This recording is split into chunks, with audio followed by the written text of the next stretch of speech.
Okay, so we're gonna dive way deeper into this in our call on Tuesday, but in case you're doing one of the strength workouts before that, and I want to equip you with the tools you need to start adapting those strength workouts to your needs.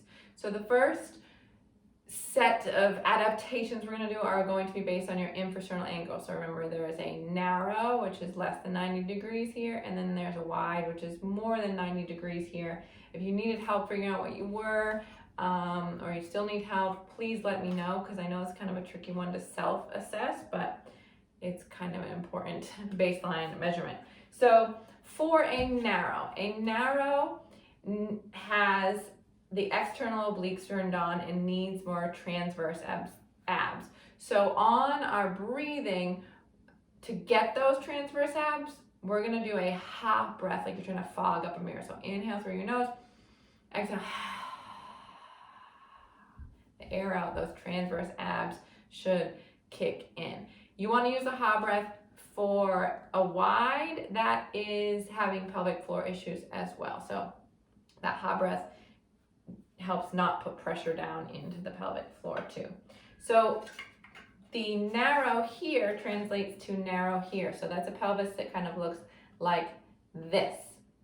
That means a pelvis that is in this position needs more internal rotation, so coming in this way, and it needs more adduction coming in towards the midline. So rotating in and moving in towards the midline. So I'm going to give you some strategies in your workouts as a narrow to start bringing some of those things in.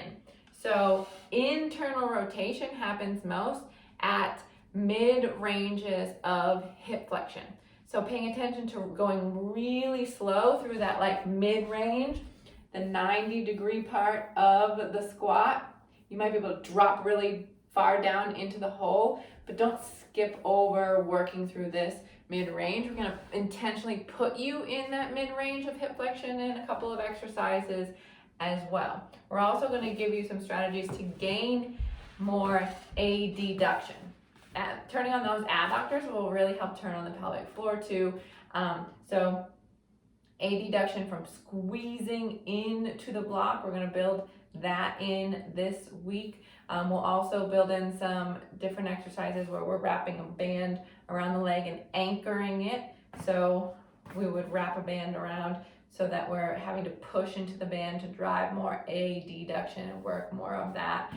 Strategies to kind of get you more coming in like this at the pelvis.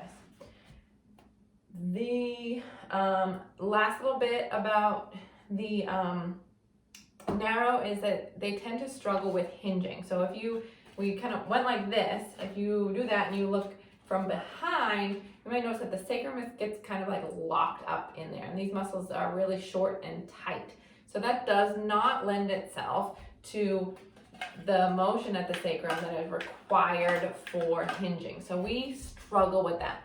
Two things to help with that. One, drive adduction, drive internal rotation to start opening up some of that space. So squeeze a block between your knees for a hinge, or like you saw me doing in the goblet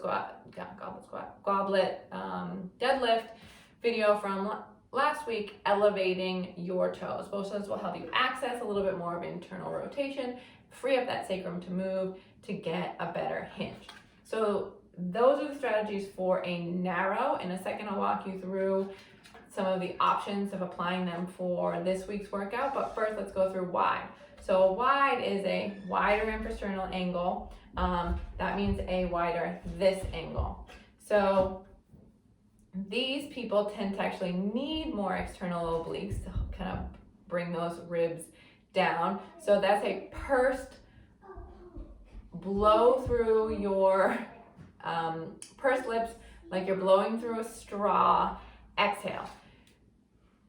So that's inhale normal, exhale, blow through a straw. If you're wide and dealing with pelvic floor issues, still do that ha, fog of a mirror breath though. Okay, so wides need more, so we are here, or not we because I'm a narrow, but need more external rotation and abduction.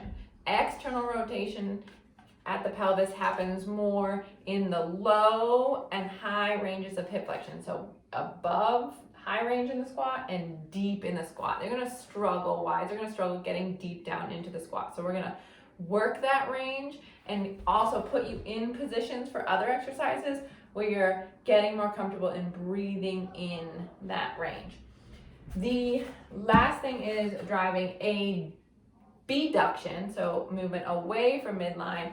Wides actually do probably want some booty bands around the knees. So when you are squatting and in some of the exercises, you're going to drive external rotation, abduction away from midline to give your body what it needs. So in this week's workouts, real quick, how you might apply these. First is with the breathing strategy. The first thing we're doing in each of the workouts is a breathing strategy. Apply your exhale strategy to that now. Either the ha breath or the pursed lip breath, depending on what you are.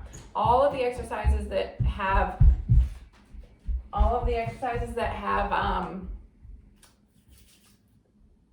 totally just distracted me. All of the exercises that have asterisks with them on the workout template have some adaptation of everything that we just discussed. So the breathing strategies have the asterisk. That heel elevated wall squat iso, one of the post runs, you can have the option of doing it now with squeezing a block to get more a deduction if you are a narrow, or band around your knees to get a abduction if you are a wide. When we're using some of this in some of our breathing or isometric holds, we're going to kind of move into a more AB or a deduction with your breath. So if you're squeezing the block, I want you to inhale, kind of just gently hold the block, exhale, squeeze, well actually it'll be a hot breath, so inhale, exhale, squeeze, inhale, exhale, squeeze. Not with your arms, obviously, your legs, but if you are doing the band around your knees, you want to time it with your breath as well. So exhale, let it relax. Inhale, press into the band. So these, don't worry about that when you're moving, but just when you're doing the isometric holds, like in that post run iso. So in the breathing strategies, of course, apply at the beginning of the workouts, your exhale. Some of the movement preps, you'll see the asterisk, the heel elevated bridge, and the assisted mid-range squat. Again, you can choose to squeeze a block or put a band around your knees, depending on the needs of your body, like we just talked about. The goblet squat, you can also, again, squeeze a block for a narrow, band around the knees for a wide. You don't have to use all of these strategies all the time. I'm just kind of giving you some ways that you can try it out and see how it feels. Now, whether wides more often are going to need to elevate their heels to get into that good squat to be able to stack, but I find that a lot of people need it, wide or narrow. So that one, just kind of try it and see if you find that we talked about this last week, but if you find that when you're squatting down, you're hinging over too, and you have trouble staying upright in your squat, go ahead and elevate those heels. Let's get those squatty. We can work on we're going to continue to work on some of the things that will help you access those ranges without having to use all of these props, but these are going to give your body those little nudges of things that you need in the meantime. The deadlifts are another exercise that you can, wides probably don't need a strategy on deadlift, honestly, but if you are a narrow, you can squeeze the block to get a little bit more internal rotation, free up that sacrum a little bit. You can also elevate your toes like I did in that video, because I am narrow as can be on that one and I cannot hinge to save my life. And then lastly, on the row, we're going to start playing with different ranges of hip flexion. So if you are wide, you're going to do a short seated band row, because picture me in a squat. I'm in like the low ranges of my squat here, and practice breathing and getting comfortable here. If you're narrow, you want those mid ranges of hip flexion. You might want to squeeze a block, and you're going to do your band rows here. Okay, so these are ways that we're going to start playing and layering on how you can adapt the workouts to your needs.